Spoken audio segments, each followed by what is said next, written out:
Great Ride isn't, y'all. Great Ride isn't. Come on for the walk. Or line up if you're walking wall to wall. Stand up if you're walking in place. Get your chair. Doing chair exercises. Get your weights. If you're doing weight exercises. Hey, get your mats. You stretch out. Or do your yoga. Jump on your bike. Did I say weights? Get your weights. Power on. My kitchen be all in the camera. Yeah. Thanks for coming on the walk. Like, comment, share. Tell uncle, tell auntie, tell a cousin, tell a friend to please exercise, honey. It's lonely out here when you ain't got nobody. Yes. Thanks for coming on the walk, y'all. Oh. Want, y'all. Want and want and want and want. And then want some more. Then want some more of that. Then after that, hey, how about one a little bit more? Greater. How about grander? How about wider? How about taller? One more. Want. That's what we do. The animals expect. We need to be expecting more. But as humans, we have the ability to want. Manifest what we want. Want, y'all. Don't listen to those cults. Because if you don't want, guess what? You don't get. Want. Let that child want a bike. Because to get it, it got to be money in your pocket, don't it? You got to buy the bike. It could mean a whole promotion. Oh, I got the water. I'm so great. My son did want a bike. He manifested that. Let him want. Let her want. Want better. Want greater. Want best. Want more. And want good health, y'all. So, I'm vibing with the ancestors. And, you know, I think about what I'm saying before I get here. It seems like it come off the cuff, right? And I said, I'm not USDA stamped. I ain't your doctor's friends. I'm just telling you how it has worked for me. Now, it could be the fact that my mother died when I was 12. Could be that. It could be the fact, like I said, hanging around the hanging tree down South Carolina, or walking around the old slave museum when I was teaching Audrey how to smoke. And then when she left, all I had left was the hanging tree and the old slave market to go to. And the Bible was familiar. So anyway, I did down south have this, I had this little growth at the same time my cousin had leukemia. So of course, the attention-seeking teenager wanted that biopsy. So, that was that. Ancestors wasn't happy. I was happy just to get away from the house. My grandmother was horrible. She didn't want me to go there and get under no medication and start talking about incesting. That one was shaking in her boots. So, as I got older, other than when I got pregnant, I knew I had, I'm telling you, I love this body. The perfect cycle. It came, it changed when it was supposed to. Perfect. This body, love this body. Don't you see where I'm at? I love this body. Anyway, so, had my daughter. That was in the hospital. And then, when I didn't want to have no more daughters because I didn't realize I was in this society, I kind of grew up around it, but once you experience it yourself, it's different, where they want you to have children, but you're the only one responsible for taking care of them. That's all I can say. Never seen anything like it. Never. But this is a penal colony. See, I said country. That's the mistake. Penal colony, yeah. Yeah. Because you don't mean shit to them. You're a born and blood inmate criminal. So, it doesn't matter if the man stays there and helps you or not. It doesn't matter. Men ain't going against men. But we're going to talk about that in March during Women's History Month. So, remember I told you that incident at 21 where the doctor told me that everything was going to happen to me, including my ass falling off? And the ancestor says, yes it will, if you fuck around with them. I said, I ain't doing that. I'm not doing that. I don't need that kind of friend. So, I stayed away from it. And as I got older,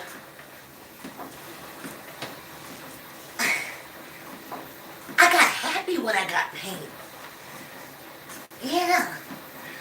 I'd be like, oh my God, this is it. I'm out of here. Oh, it took me so long. Oh. And just when I said that, it's like my body would say, oh boy, you better send somebody down there, send some red blood cells or whatever, find out what's going on, get back to her what she needs to eat, because she ready to leap. And then the pain would go away. Always. When Dave was like 2 years old, I thought I had some kind of pleurisy or something, but at that time we had doctors in the neighborhood. So I just dragged her down the block to the doctor, and he checked my chest. I felt very comfortable because he was in the neighborhood. But you know, then the druggies started robbing them and shit, so they had to move out the neighborhood. And I remember he told me, you got gas. I said, no, it's pleurisy. He gave me these little tiny pills. And I was like, okay. Alright. Okay. You need to stop panicking. But I didn't stop. So I remember when I was producing my play Gifts. When I was producing Gifts, I got in the middle of just such production delays, recasting, all the things. And I got a pain in my chest. And I said, oh yeah, I'm out of here now, honey. Whew, I'm out. See you later. Got so happy. Pain went away, never came back. So, now as I got older,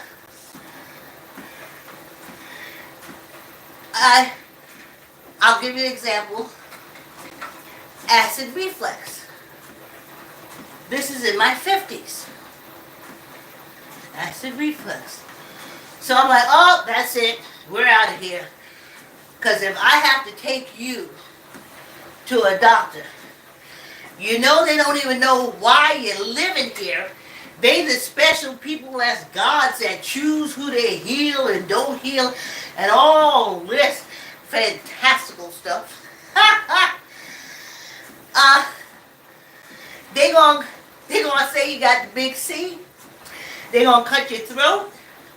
They gonna cut your esophagus out. They gonna cut you from appetite to asshole. I said, if we don't find some way, because I think it's coming out, and it's going around, I don't know how to stop it, but if I go to the hospital, I'm telling you, they gonna say I have the big C all over. They gonna burn us up. And I'm laying there. And I'm trying to sit up. But still, I'm trying to swallow down last night's dinner. And it ain't going down. So I said, oh my goodness. And then, I knew it was the ancestors. They said, if you don't get some gum. I said, no, not gum.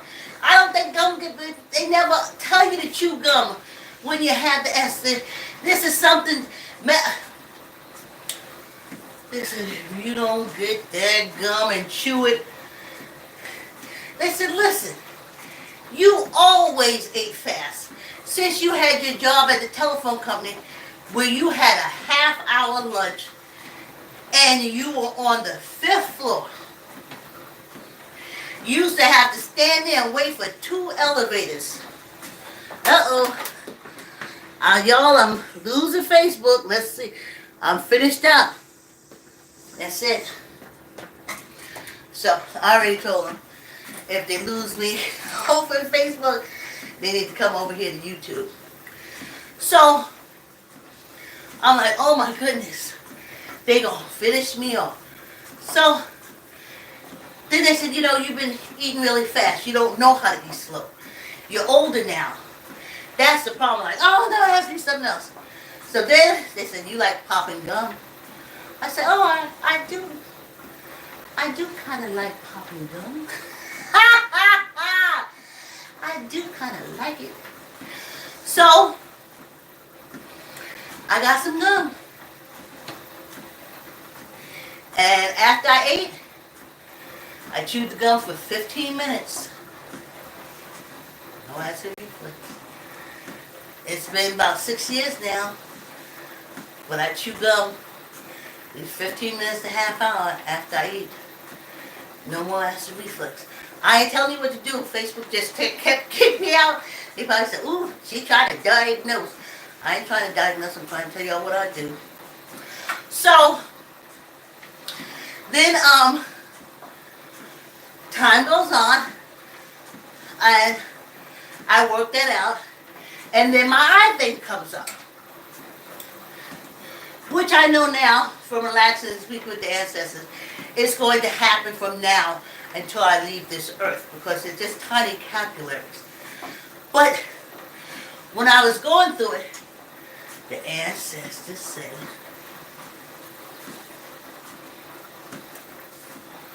take some Jamaican black castor oil, put it on your eyelids like you would do the makeup. They said the oil will block the capillaries. Yep.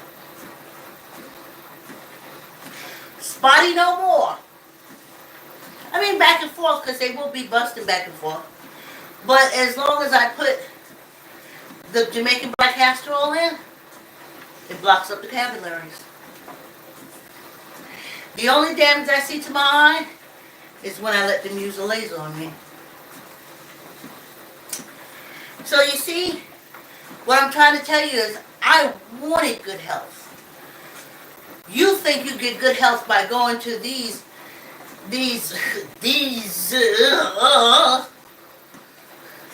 I call them the people that take the hypocrite's oath. Because how can you save all humanity when you's better than them? You only save them if they serve a purpose for you. And basically the only purpose I would say is a little financial.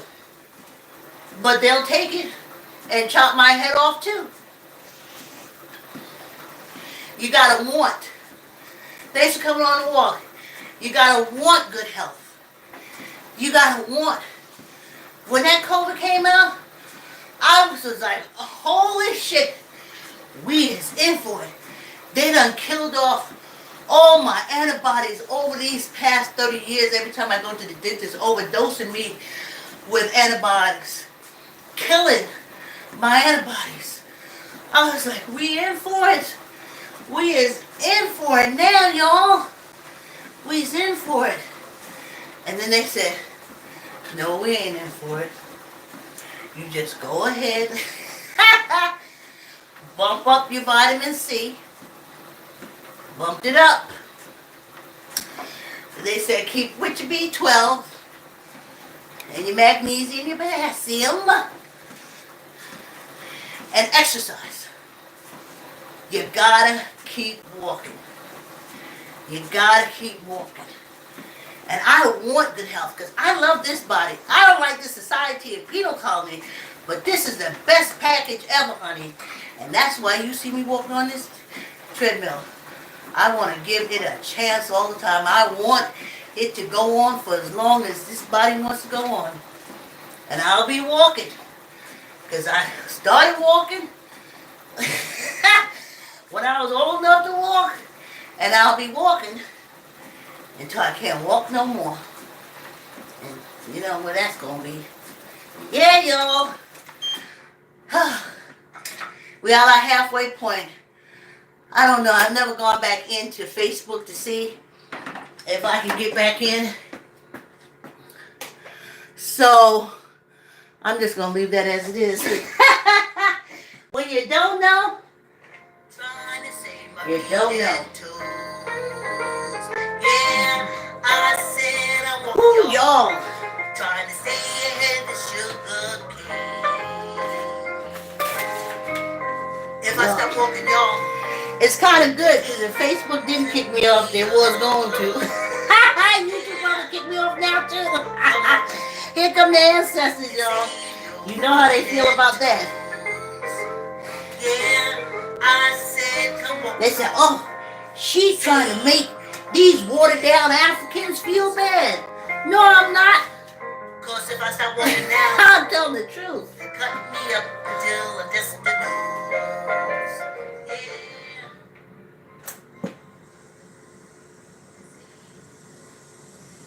This program contains sensitive language and content. PRI, Public Radio International. Remembering Slavery is made possible by major grants from the National Endowment for the Humanities, dedicated to expanding American understanding of human experience and cultural heritage, and the Corporation for Public Broadcasting, with additional support from the Southern Humanities Media Fund and the Alabama Humanities Foundation.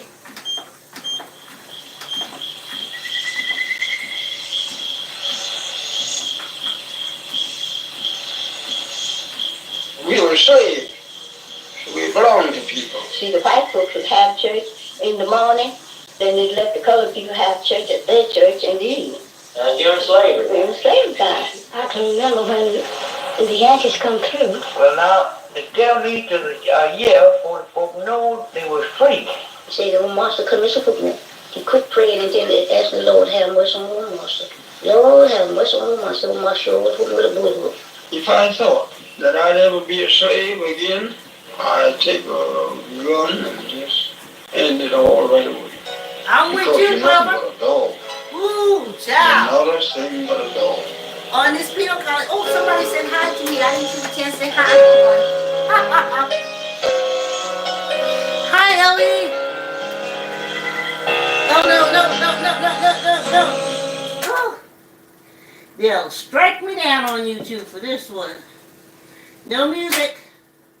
We belong to people. See, the white folks would have church in the morning, then they'd let the colored people have church at their church in the evening.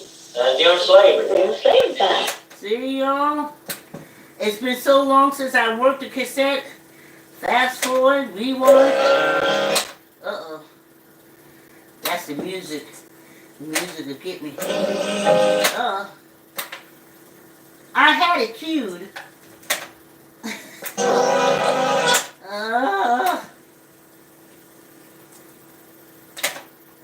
Every days.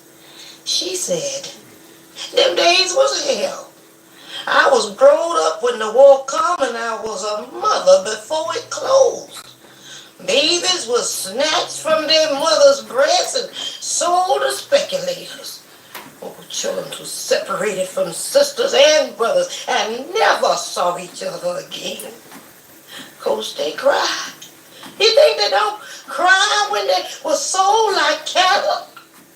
I could tell you about it all day, but even then, you couldn't guess the awfulness of it. It's bad to be belong to folks that own your soul and body and that can tie you up to a tree with your face to the tree and your arm fast and tight round it. Who take a long curling whip and cut the blood. Have a lick. Oh, trusting. Trusting was the only hope of the poor black critters in them days. What? Just prayed for strength. What was the only to do hope? it to the end. What, y'all? What?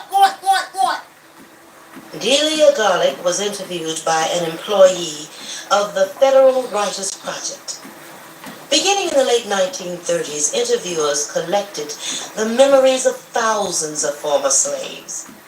In this program, dramatic readings of some of these written interviews are performed by actors James Earl Jones, Louis Gossett Jr., Debbie Allen, Melba Moore, Clifton Davis, John Sawyer, and myself, Tania Stewart. Some of the interviews were actually audio recorded by scholars. You will also hear excerpts from these historical recordings that capture the voices of men and women who remembered slavery. Let former slaves tell you, in their own words, of their lives in bondage and what it was like to be a slave no more. My name is Fountain Hughes.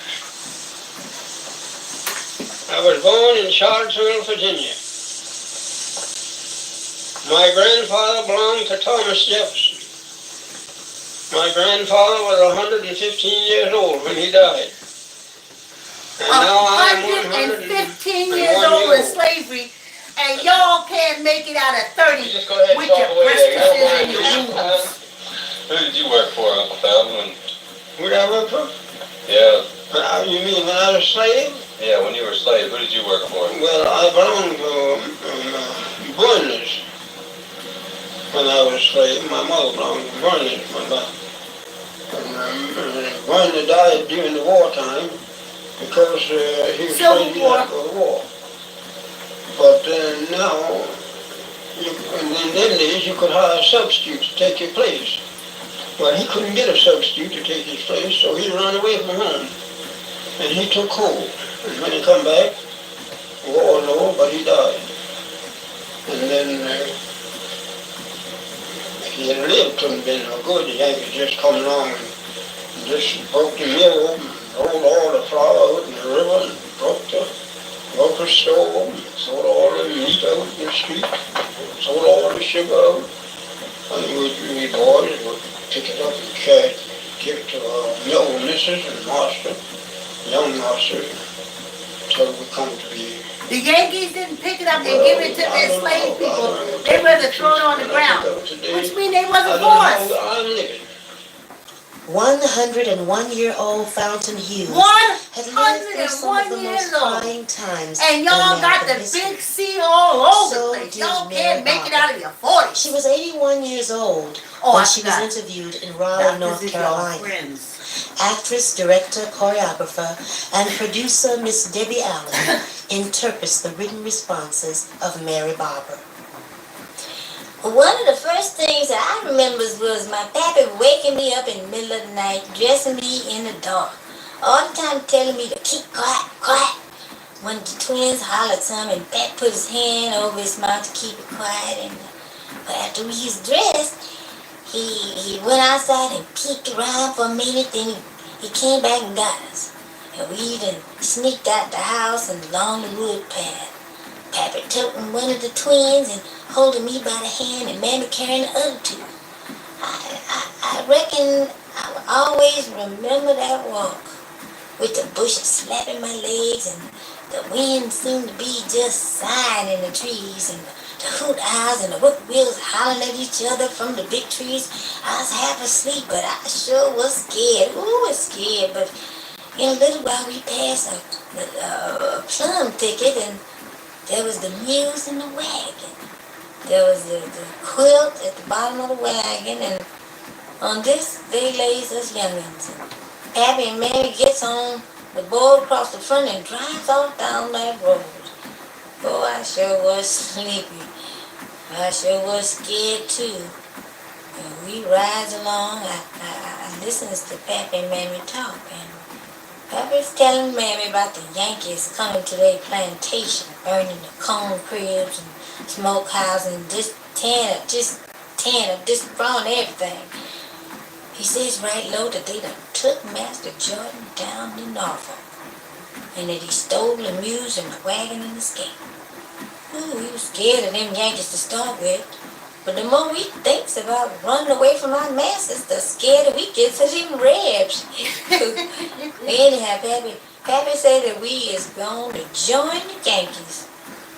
Well, we about travels all night and we hid in the woods all day for a long time. But after a while, we gets to Dr. Dillard's place in Charlton County. I reckon we stayed there several days, a few days.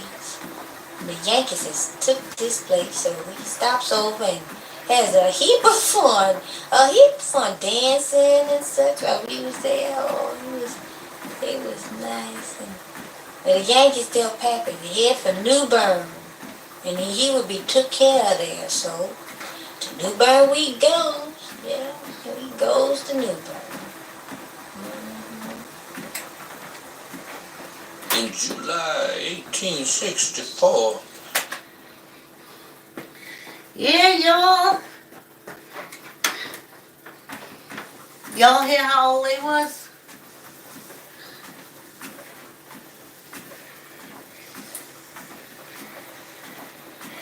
Y'all going under the medical teachings of a serial ghoul who preyed on enslaved women and removed their wombs. And then y'all named him the father of gynecology. So when you go to them and you throw your legs up there, they're just looking to see where they can cut your womb out. That's what Daddy said. That's what Daddy did. The father of gynecology.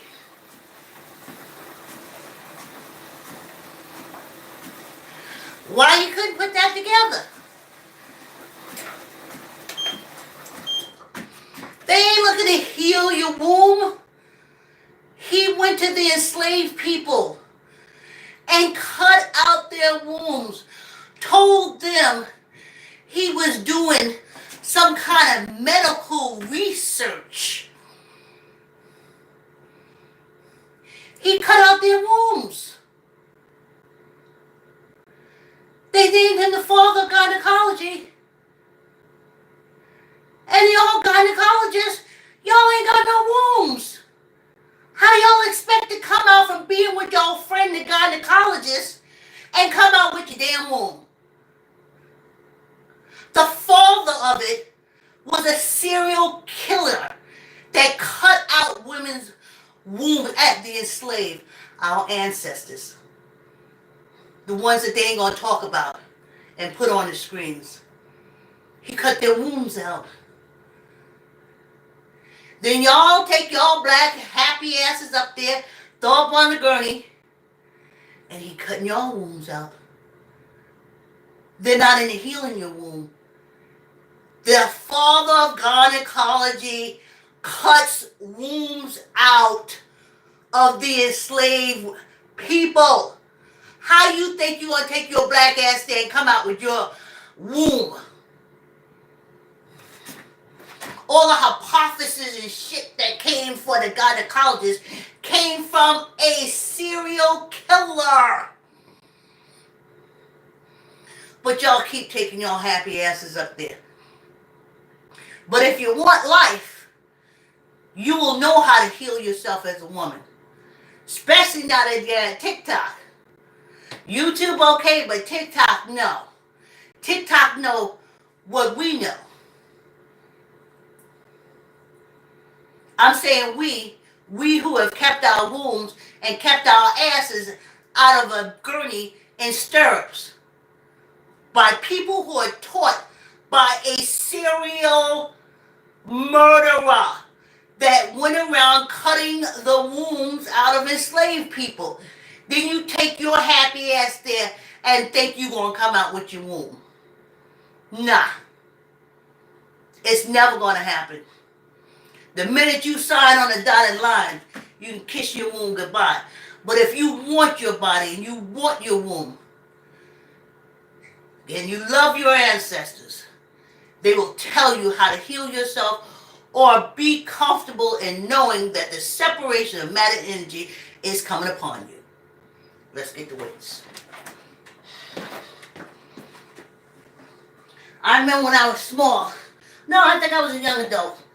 They used to always say, if he'd have got here to us earlier, we would have saved him. I used to say to myself, you fucking liars. So now I'm like, oh, no, don't depend on your body to heal anything. Depend on these people who clearly hurt your guts. Take your happy ass and jump up on that gurney.